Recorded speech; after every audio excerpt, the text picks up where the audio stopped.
La dirección del diario El Tiempo resolvió montar una controversia pública de carácter nacional con su columnista, Fernando Londoño Hoyos, con quien les habla.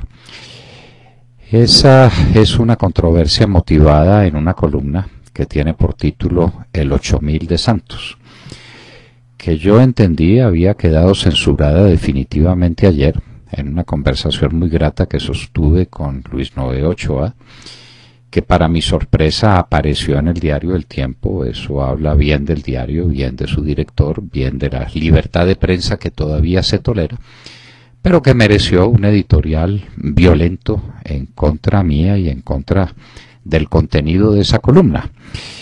He vuelto a repasar sus términos para darme cuenta de que no son nada en comparación con las cosas que se han dicho en la misma página del diario El Tiempo por otros columnistas en contra de Álvaro Uribe Vélez, por ejemplo. Son nada. ¿Pero qué son? Porque tenemos que hacer ese análisis. Y para hacer ese análisis hay que remontarnos a los hechos que son muy simples, muy claros, y que no descubrimos nosotros como resultado de ningún hackeo, sino por obra de publicaciones que se hicieron en diarios muy afectos al régimen, o en semanarios muy afectos al régimen. En la revista Semana, el señor Coronel saca un artículo sobre el tema, y El Espectador le dedica nada menos que 4 páginas a contar de qué manera el señor JJ Rendón, compañero de andanzas, y digo en mi columna de bellaquerías, con Juan Manuel Santos, se va a conversar con toda la mafia colombiana, con los autores de los peores crímenes que se han cometido en Colombia, de los más crueles, de los más dañinos para la estructura de la nación, y llegan a un acuerdo final que se queda plasmado en un documento de 108 páginas que El Espectador ha tenido la gentileza intelectual de transmitirle al país. Entonces ese término bellaquería parece que le cae muy mal al periódico, y lo repaso. Aquí tengo el diccionario de María Moliner en mis manos y dice: acción innoble o indigna, jugada, acción que perjudica injustamente a una persona para beneficiarse él mismo que la comete o para beneficiar a otro, pero fundamentalmente es una acción innoble o indigna. ¿No lo será? ¿No será acción innoble o indigna darle patente de corso a un extranjero, y a un extranjero de las condiciones del señor JJ Rendón, para ir a negociar nuestro futuro, para negociar la vida de Colombia, para resolver qué debemos ser en adelante, si un país que sigue sumido en el narcotráfico o un país con esperanzas de superarlo? Y entonces parece que ese término truán también cayó mal. Aquí tengo la definición de truán en el diccionario del español actual de Manuel Seco. Y truán es un granuja o sinvergüenza. Y me estoy refiriendo, mire bien el periódico, no al presidente Santos. No lo estoy tratando de esa manera. Me estoy refiriendo a JJ Rendón, que es decirle muy poco, decirle granuja o sinvergüenza. La indignación de los colombianos contra ese sujeto tiene que ser unánime y total. ¿Con qué autoridad moral? ¿Bajo cuáles parámetros de responsabilidad estaba ese señor hablando con toda la mafia colombiana para proponerle un acuerdo? O por lo menos para llevar a estos sujetos a que lo presenten en un documento de 108 páginas que pasa al presidente de la República, quien resuelve, como se dice ahora, engavetarlo. ¿Engavetarlo? Señor presidente, los responsables de más del 60% del delito más atroz que se comete en Colombia, que es la fuente y el origen de todos los demás delitos y de todas las perversidades que en Colombia se cometen, se reúnen y le proponen a usted unas condiciones para entregarse, y usted resuelve engavetarlo. Usted dice no. Le corrí traslado de ello a la Fiscalía General de la Nación. Nos permitimos dudarlo. Si eso es así, muéstrenos los documentos en los que dio traslado a la Fiscalía de ese documento de 108 páginas, y de los testimonios y de los contactos previos que condujeron a una tentativa de acuerdo de semejante magnitud para el país. Pues eso no existe. Y sale su fiscal de bolsillo, y tengo que decirlo también con pleno conocimiento de los términos, la señora Vivian Morales, que dice que efectivamente ella lo recibió y que resolvió no seguir adelante con el tema.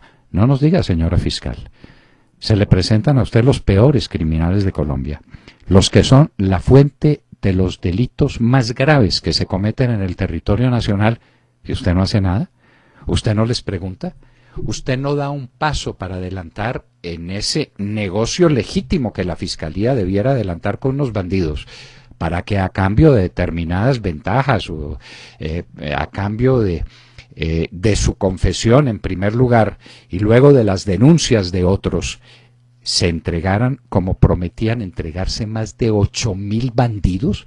Pero es que nos damos cuenta del tema que se trata, la desmovilización de más de 8.000 hombres, de los más perversos que hay en el país, armados hasta los dientes, autores todos los días de las peores atrocidades, reclutamientos de niños, violaciones de mujeres, siembra de minas antipersonas que hacen volar campesinos por los aires cada día, asesinatos, masacres, crímenes, destrucción del medio ambiente.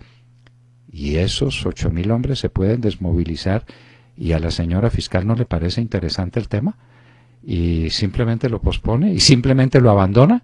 ¿Por qué? ¿Qué fue lo que ocurrió? La razón está muy clara y la historia lo cuenta. Es que había otra propuesta políticamente más interesante, porque el presidente de la República no cumple sus obligaciones de acuerdo a lo que sus obligaciones suponen, a lo que la ley le ordena, a lo que la Constitución le manda, sino a sus conveniencias políticas. Y entonces archiva el acuerdo que le proponen los mafiosos y se va por el acuerdo que le proponen otros mafiosos, pero que hacen fintas, como se dice en el boxeo, de políticos de 50 años de tradición y de izquierdistas que gozarían del favor de toda la izquierda internacional, la de los países nórdicos y la de Fidel Castro y la de Hugo Chávez y la de Ortega y la de Correa y la de toda esta parafernalia de izquierdistas que sobrevivieron curiosamente a la caída del muro de Berlín. Y entonces usted se acoge a ello y da de lado y se olvida de semejante tema, el tema de la definición última de la situación con los narcotraficantes colombianos. ¿Cuánta sangre se ha vertido desde entonces? ¿Cuánto dolor ha pagado la República? ¿Cuánta destrucción de nuestros bosques y de nuestros ríos y de nuestras montañas se hubiera podido evitar si ese acuerdo se hubiera hecho sobre la base de un sometimiento plasmado de la manera como el Código Penal lo permite y como está autorizado en la estructura misma de la Fiscalía General de la Nación? Entonces, eso me pareció una bellaquería y un acto delincuencial. Y al diario El Tiempo le molesta que trate de esa manera al presidente Santos, pero ¿cómo puedo tratar un acto que comporta nada menos que el olvido de la posibilidad de la desmovilización de 8.000 bandidos y de la entrega de las rutas y de los contactos y de todo el negocio del narcotráfico? ¿Ese no es un delito por omisión? ¿Ese no es un incumplimiento grave, notable, evidente, flagrante de los deberes de un mandatario? Eso es un delito de prevaricato, para empezar a hablar de otros tipos penales que bien le convendrían. Claro que lo digo, y lo digo con toda responsabilidad, y lo digo con toda firmeza. Se trata de actos delincuenciales como los que se cometieron en el proceso 8.000, con el cual hago la comparación. ¿Y qué pasó con los 12 millones de dólares? ¿El presidente Santos sabía o no sabía que los mafiosos estaban pagando por ello?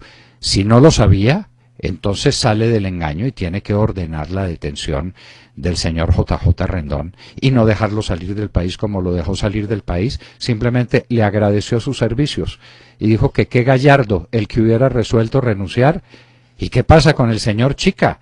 ¿Recibieron o no recibieron 12 millones de dólares? ¿Por qué se le cree a los bandidos estos cualquier cosa que digan contra alguien que parezca uribista y no se les cree nada cuando vienen con estas revelaciones? Y obviamente esa injerencia del señor Rendón en nuestros asuntos internos no era gratuito. El gratuito no da nada. Él es un mercader de estos tipos de información. El presidente Santos tenía la obligación de capturarlo. En lugar de eso lo despide con todos los honores, lo llama Gallardo. Hágame el favor, llamar Gallardo a semejante sinvergüenza, a semejante granuja, utilizando los adjetivos más exactos según nuestros diccionarios.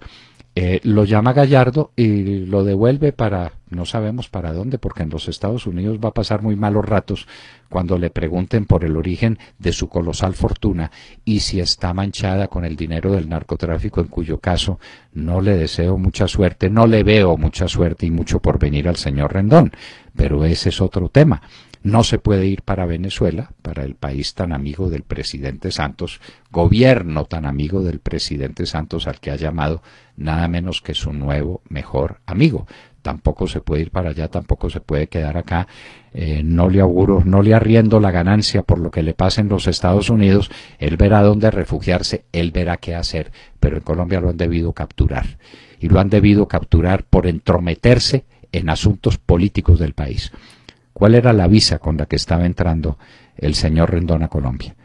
Tenía facultades de acuerdo a esa visa para trabajar y tenía facultad, alguna facultad, para intervenir en asuntos de tanta delicadeza y tan directamente relacionados con el orden público y con el porvenir de la nación. Esas son las preguntas que me hago, y de ello dejé constancia en el diario El Tiempo, y ello mereció la violenta reacción que le produjo al director, que resolvió no convertirme en un mártir de la libertad de expresión, sino someterme a toda clase de castigos de carácter moral, llamándome indecoroso, llamándome con toda suerte de epítetos, porque estoy diciendo cosas por las que puedo responder. ¿Por qué no podemos aceptar ese debate? Es que esto conduce a la polarización y entonces yo soy el autor de la polarización. No, la polarización es lo que viene desde antes, porque me refiero también a la manera como había que despejar el camino para los diálogos de las FARC. ¿O por qué intentaron asesinarme, distinguido director del Tiempo? Intentaron asesinarme porque tengo una pendencia personal con un señor Tavares de las FARC o con un señor del frente tal o cual de las FARC. No, intentaron asesinarme por lo que estaba diciendo, por mi tarea de periodismo, de periodista. Ese fue un esfuerzo por callar mi voz, que se levantaba contra lo que considero indigno, el famoso marco para la paz, que es la garantía de la impunidad para estos bandidos, que está prohibida en el orden jurídico internacional. Porque todo esto se debe discutir desde el punto de vista jurídico, pero no me pueden decir que yo soy el de la polarización cuando me ponen una bomba, cuando asesinan a 2 de mis escoltas y cuando me someten a lo que me han sometido en materia de amenazas en este último tiempo. ¿O para quién era el fusil del cual se incautó la fuerza militar allá en las vecindades de Tacuelló, que traía el señor Tavares? ¿Para quién era ese fusil, señor director? Estas cosas se tienen que tratar con cuidado, pero no son las FARC las que polarizan, no son las FARC las que asesinan, no son las FARC las que tienen destruido este país. Somos quienes enfrentamos ese peligro trágico para la democracia colombiana, el de caer en manos de las FARC. Lo que dije, lo dije. Me repito en ello, me sostengo en ello, y no estoy en plan de ofrecerle disculpas a nadie. La tarea del presidente Santos me pareció delincuencial. Esas cosas no se hacen a la sombra no trabaja sino el crimen, lo dijo nuestro padre libertador Simón Bolívar, y a él y a su memoria le traslado ese pleito. En la sombra no trabaja sino el crimen, pues en la sombra se estaba trabajando este acuerdo, y una vez conseguido, una vez manifiesta la voluntad de estos bandidos de entregarse, lo que correspondía a un funcionario responsable era averiguar la manera en que esa entrega se pudiera hacer. De cuántos dolores hubiéramos economizado si eso se hubiera hecho. Tarea, pues, que me parece delincuencial por omisión, una bellaquería en el sentido en que el diccionario de María Moliner la define, y cometida por un truán, que es el señor JJ Rendón, aunque eso le pueda doler al director del Tiempo, le pueda doler al presidente Santos, pero es que no encuentro un calificativo más ajustado a este delincuente venezolano que vino a Colombia a cumplir unas tareas para las que no estaba habilitado y que llevó hasta el punto en que el país con horror está conociendo.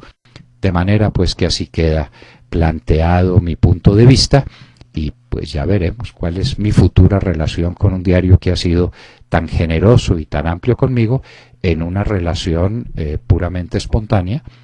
Vale la pena decirlo, nunca he recibido un peso, un centavo, de ningún diario, de ninguna revista en Colombia por haber escrito un artículo. Soy un escritor por vocación, por decisión. Nunca ha habido una compensación económica para mí en ningún diario de Colombia, para que eso quede claro y para que se sepa que estas relaciones se cumplen dentro de un espíritu económico de plena gratuidad. Esto obviamente me cuesta tiempo, me cuesta energía, me cuesta esfuerzo, lo que lo hago con inmenso gusto por el porvenir de esta patria a la que tanto amo. Ya veremos pues cómo se desenvuelven esas relaciones, si es que ellas pueden continuar, pero dejo en claro mi conducta, ya que ha merecido nada menos que un editorial del diario El Tiempo para decirme que estoy obrando indecorosamente y por fuera de los parámetros que el diario establece, los que desconozco después de leer las diatribas brutales que desde esas columnas se dirigen contra un hombre digno de tanta consideración como el presidente Álvaro Uribe Vélez, y contra todo su gobierno y contra todos sus amigos y relacionados. Así pues, queda expuesta mi conducta y mi punto de vista. Acaban de escuchar el editorial del doctor Fernando Londoño en La Hora de la Verdad en Radio Red a las 7 de la mañana, 29 minutos.